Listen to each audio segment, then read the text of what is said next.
Hey, I'm Johnny from Johnny's Vintage Motorcycle Company. And this is one of our favorite Z1s, and we call this the Mud Dauber.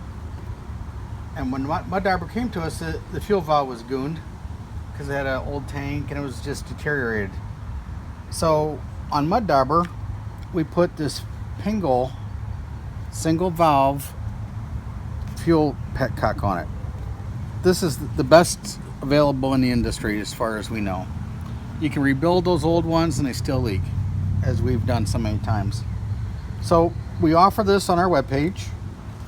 Then also, this is the fuel line kit for the Pingel that we make. So it comes with the clamps, comes with the Motion Pro fuel line, and we have the filter that's got the angle like that. And then we have the T.